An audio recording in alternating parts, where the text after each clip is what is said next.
Bismillahirrahmanirrahim. Assalamualaikum warahmatullahi wabarakatuh. Bagaimana kabarnya anak-anak soleh dan solehah pada hari ini? Ustazah harap kalian semua senantiasa sehat dan selalu dalam perlindungan Allah Subhanahu wa Ta'ala. Anak-anakku yang dirahmati Allah, untuk mendapatkan keberkahan, marilah kita mulai pembelajaran hari ini dengan membaca Al-Basmalah dan doa belajar.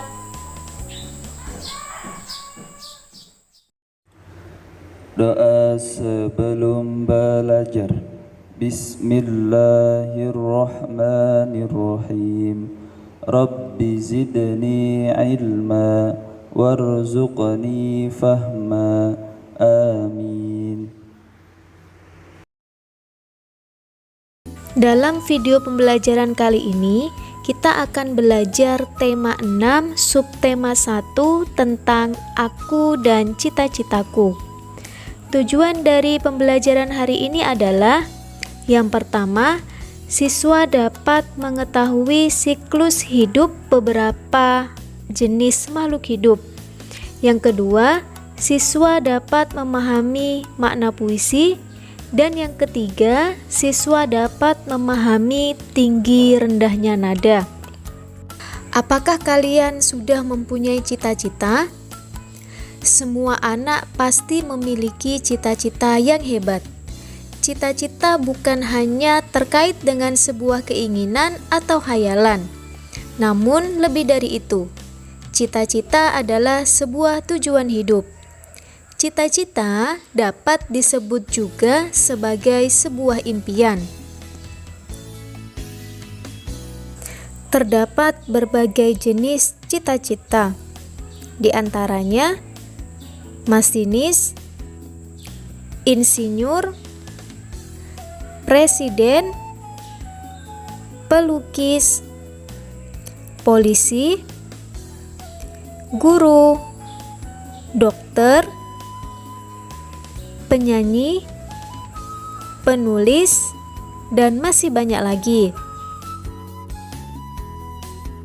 Menjadi seorang penulis adalah salah satu cita-cita yang hebat. Untuk menjadi seorang penulis hebat, kita harus banyak berlatih dan membaca tentang karya-karya sastra. Salah satu karya sastra yang membantu kita untuk menjadi penulis hebat adalah puisi. Puisi adalah jenis karya sastra yang mengutamakan keindahan kata atau bahasa. Kata-kata yang dipakai dalam puisi umumnya lebih singkat dan mempunyai banyak arti. Selain itu, puisi juga merupakan curahan isi hati seseorang yang membawa orang lain ke dalam keadaan hatinya. Puisi ditulis dalam baris-baris kata yang membentuk bait. Ada puisi yang terdiri dari 1 bait, 2 bait, dan banyak bait sesuai dengan kreativitas penulisnya. Puisi dibagi menjadi 2 jenis, yaitu puisi lama dan puisi baru. Puisi lama atau puisi konvensional merupakan jenis puisi yang masih terikat oleh persajakan, pengaturan lirik dalam setiap bait, jumlah kata dalam setiap lirik, dan musikalitas puisi sangat diperhatikan. Sedangkan puisi baru atau puisi modern adalah bentuk puisi yang sudah tidak terikat oleh aturan-aturan yang mengikat puisi lama, sehingga puisi cenderung lebih bebas. Selain penulis, penyanyi merupakan salah satu jenis cita-cita yang banyak diminati. Menyanyi merupakan kegiatan yang sangat menyenangkan. Dengan menyanyi, kita dapat menuangkan perasaan lewat sebuah lagu. Kegiatan menyanyi bukan hanya bebas mengeluarkan suara sesukanya. Akan tetapi, menyanyi juga diperlukan teknik yang benar, seperti memperhatikan tempo tinggi rendahnya nada. Nada adalah bunyi yang beraturan, dan memiliki frekuensi tunggal tertentu. Setiap nada memiliki tinggi nada tertentu menurut frekuensinya ataupun menurut jarak relatif tinggi nada tersebut terhadap tinggi nada patokan. Dokter hewan merupakan salah satu cita-cita yang hebat. Untuk menjadi seorang dokter hewan, kita harus memahami dunia kehewanan. Salah satunya tentang siklus hidup hewan. Salah satu ciri hewan sebagai makhluk hidup adalah berkembang biak. Pada dasarnya, makhluk hidup berkembang biak untuk melestarikan jenisnya. Siklus hidup atau daur hidup adalah sebuah proses yang menunjukkan suatu perkembangan individu makhluk hidup sejak dilahirkan sampai pada akhir pertumbuhannya. Siklus hidup dialami oleh setiap makhluk hidup tak terkecuali pada hewan. Di siklus hidup hewan tidaklah sama antara satu jenis hewan dengan jenis hewan lainnya. Siklus hidup hewan sendiri dibagi menjadi dua bagian, yaitu siklus hidup tanpa metamorfosis dan siklus hidup dengan metamorfosis. Siklus hidup tanpa metamorfosis adalah siklus hidup hewan yang diawali dari lahirnya atau menetasnya hewan baru yang bentuk tubuhnya sama dengan bentuk tubuh induknya. Contohnya, ayam, kucing, kelinci, kambing, dan sebagainya.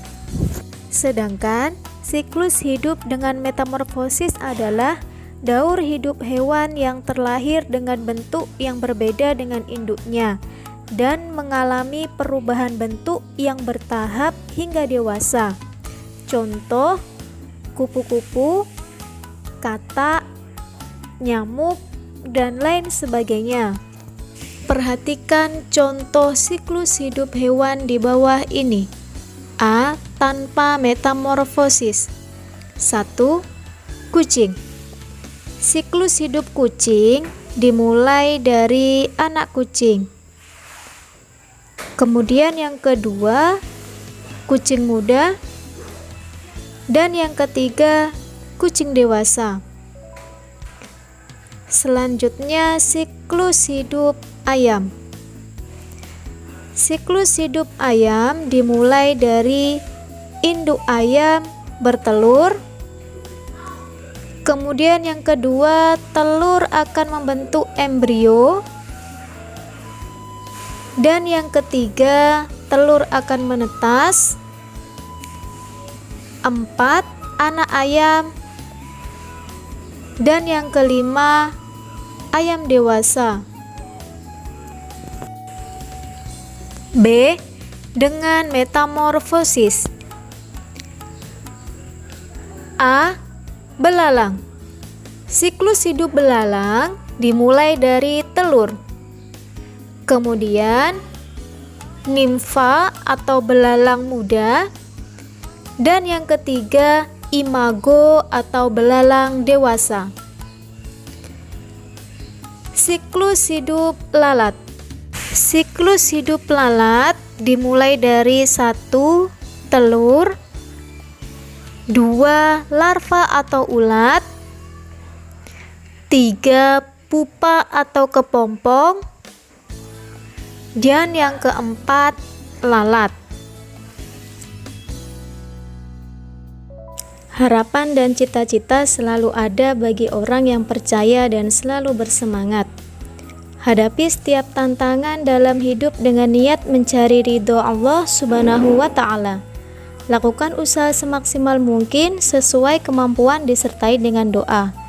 Hal ini selaras dengan firman Allah Subhanahu wa Ta'ala dalam Quran surah Yusuf ayat 87.